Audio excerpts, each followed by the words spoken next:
Thank you for joining me today. I'm Victoria Jewel Hart, also known as Dr. Victoria, and welcome. I will be speaking today on how your prayers can truly be answered. I think it's important for each of us to know the power of prayer, and a lot of us think we know, but yet heartfelt prayers are the ones that are answered. So let's get started. The power of positive thinking offers avenues of your fruitful progress. Many ministers, philosophers, and psychologists and psychiatrists provide evidence that the power of the mind becomes one of the greatest tools utilized by men and women to help them gain benefits from challenges. Frequent positive use of this mind tool can help us become more skillful and productive in daily living. However, with so much emphasis on positive thinking, some people may hold the erroneous idea that saying or hearing no can be a negative experience. The truth is that there may be times when no is a very appropriate response. Our prayers can also be answered by yes or by no or by alternatives. Let's look at this positively as well as the possibility from three perspectives. First, when we become still and quiet and ask for guidance, we may receive a clear and unmistakable yes or no response to our prayers, and no further consideration may seem necessary. Second, when we have contributed whatever we can to a situation and have placed it prayerfully in unlimited love and thanksgiving, we can release the outcome to infinite divinity. Whether the response is yes or no, we can continue with our daily activities with the thought that the manifestation of the desire of our hearts may progress according to the universal wisdom. Third, a most significant lesson for us to learn may be to realize that no matter how impossible a situation may seem, regardless of how difficult the circumstances may appear, an opportunity for a blessing and growth is present within the prayer experience. The blessing may arrive in a most unexpected manner, and the growth may point us in an entirely new and beneficial direction. Alternative answers to our prayers can offer evidences of divinity through astonishing and eye-opening opportunities. St. Teresa of Avila said, quote, "One who commences prayer should imagine that for the delight of his Lord, he is starting to plant a garden in some very unfruitful soil full of weeds," unquote. Yet sometimes when our prayers seem to be answered, but not in the way we had hoped, we may answer whether or not we are in tune with the timeless, unlimited, universal Creator. However, if God is infinite, can anything ever separate us from God?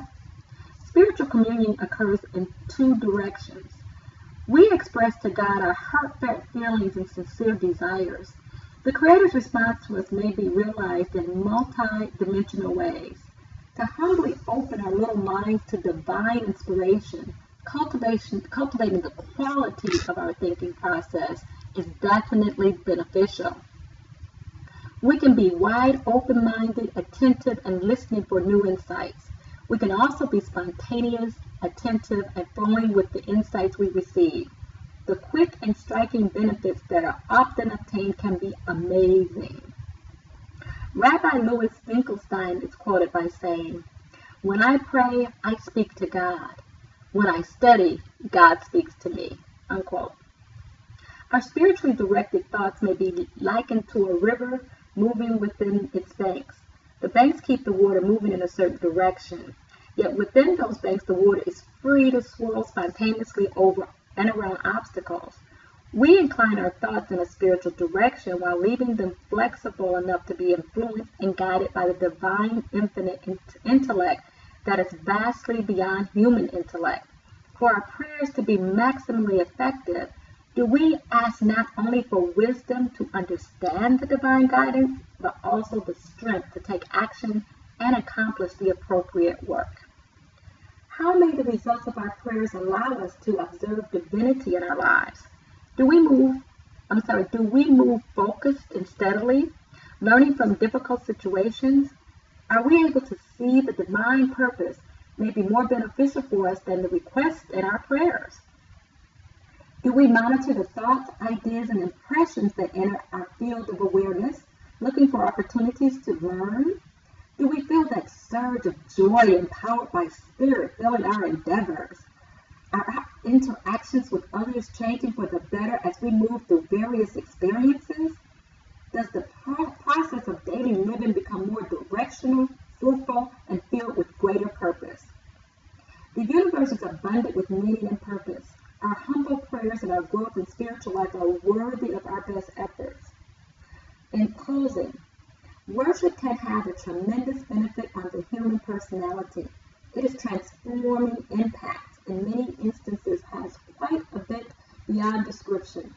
So does it really matter whether the answer to our prayers is yes or no, or the alternative? As long as we continue moving forward with divine purpose for each of us in our lives. Rabbi Abraham Herschel is quoted by saying, "A soul without prayer is a soul without a home," unquote. So I hope this is food for thought, how prayers really, they manifest. They manifest in the right soil, just like a seed. So just trust in your heart as you just pray with all your heart and all your soul that it is in that divine soil and will grow to the maximum potential that is the best for you. Nature and God want your best life and your best outcome. So be blessed. I thank you for tuning in and have a divine day.